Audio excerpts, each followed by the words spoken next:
Okay, there is an element that has been around for a really, really long time.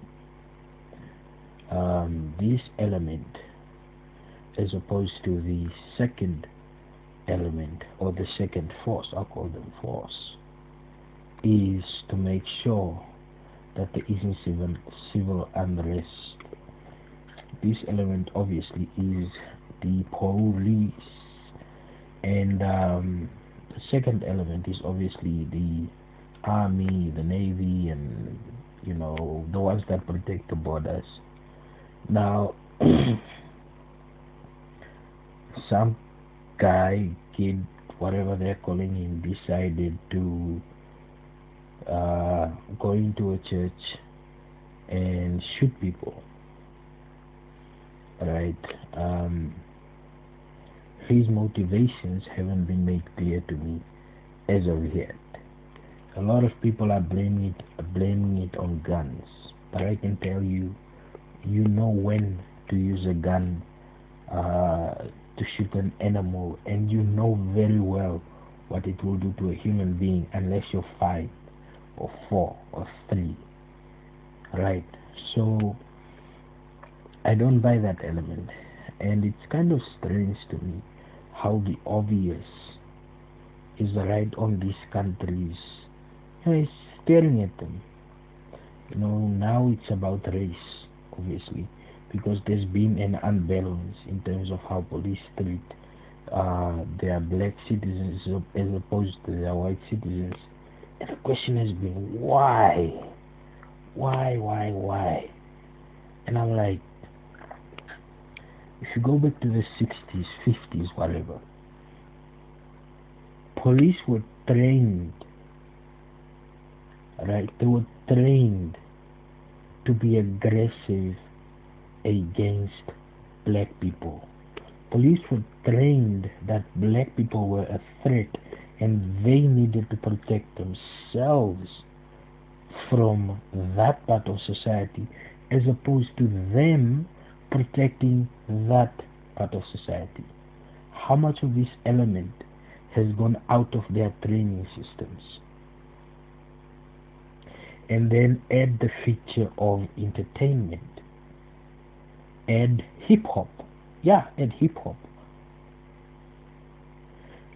Because hip hop is tied to the gang culture. The gang culture, which came about after the dismantling of things like the Black Panthers and all those aggressive movements, um, which didn't have they lack leaders, right? The leaders were gone, and what do you have when the leaders are gone? You have chaos, and that's exactly what happened. And going back to their police system, the way they train their police, now they have other divisions. They have the CIA and they have the FBI. I don't remember the last time I heard of the FBI shooting some random black kid, or the CIA shooting some random black kid. Okay, you can say that their departments deal with other matters, but they also are trained something very important: restraint and pragmatism. This means they don't look or identify a target based upon skin color or neighborhood or whatever. They look at it based upon the profile that they've been given, that they have gotten due to their investigations.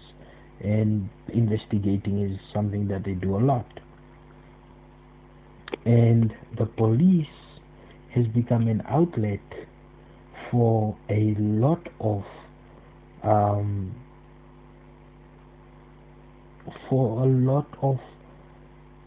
unfit unfit um, unfit white population to get employment. What else can he do? Join the police. And And what does the police teach him that he didn't know before? The police teaches him combat. It teaches him self-defense. It teaches him how to take down a target and all of that. But what he does not do is teach restraint as well as pragmatism. And this is something that the FBI gets help with a lot, as well as the secret agent, secret agency, whatever they call them. You use that program where you are taught how to identify a criminal in a crowd based upon his behavior, his posture, his facial features, and clothing, everything.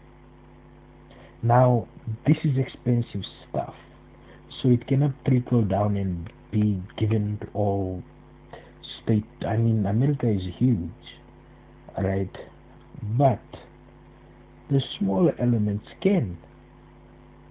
So, sure, there is tension among the society, but then they haven't rebranded their police system.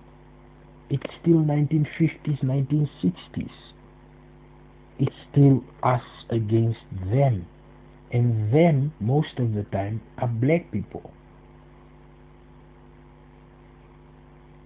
Why this hasn't been changed after all these years, I don't know. Is there really? And I know there is a bias within the US Congress that's still slightly conservative. There is still what we here in Africa call the zwart gevaar, which is the black threat. You know, when the black people take over, that fear of losing power, losing control, losing influence, like losing influence to immigrants or whatever. So they can look into this person's profile and everything, but the main thing is they don't know how to identify such threats, because they are never ever really seen as threats because of the latency of the training that they happen to receive, which is pathetic. Bias and outright racist. The system is still dirty. The system still speaks of drugs and thinks of black people only. Not the rich people in Manhattan that get the most expensive stuff, right? And they use it at parties, before parties, after parties, whatever, who think that they control it. You know, the ones that secretly go to rehab and then it's over.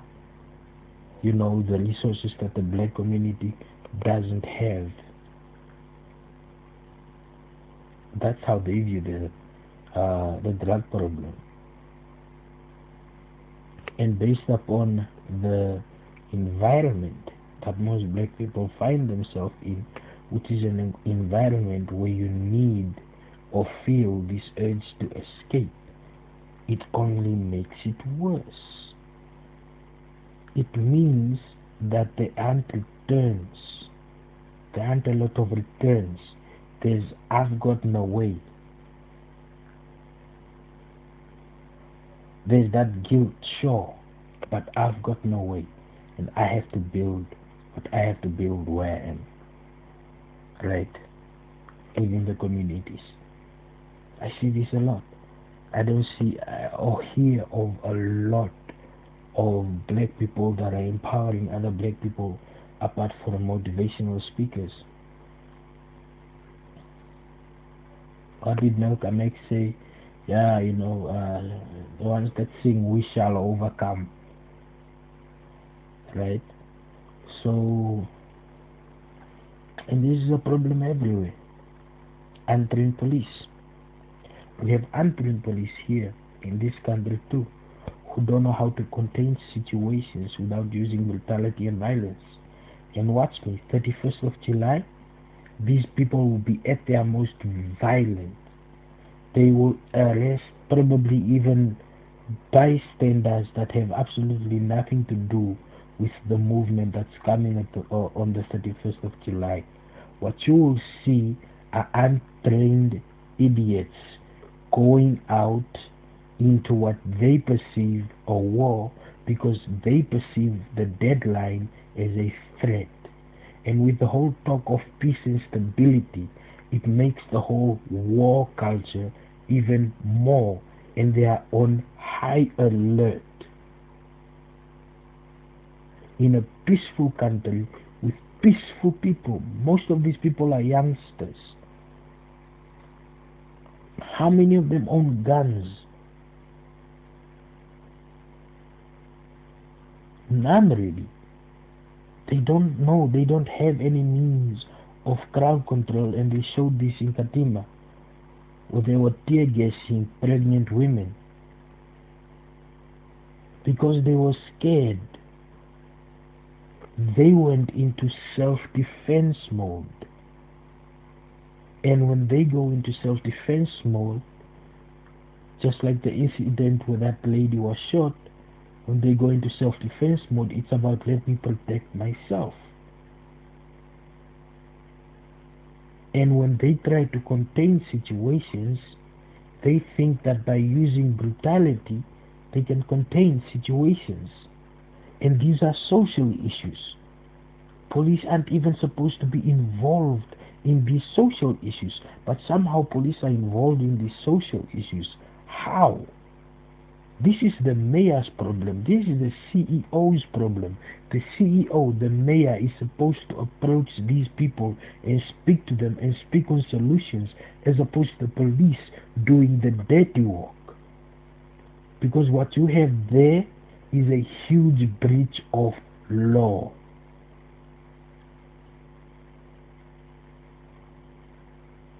And the city will be sued. For every scratch, the city will be sued. No following the police around and finding out where they live and damaging their property. No, finding out their names and putting out dockets, because it's none of their business. They should chill, go somewhere else. If violence erupts, then they get called in. But why would they be there when there is no need for their presence? The real cause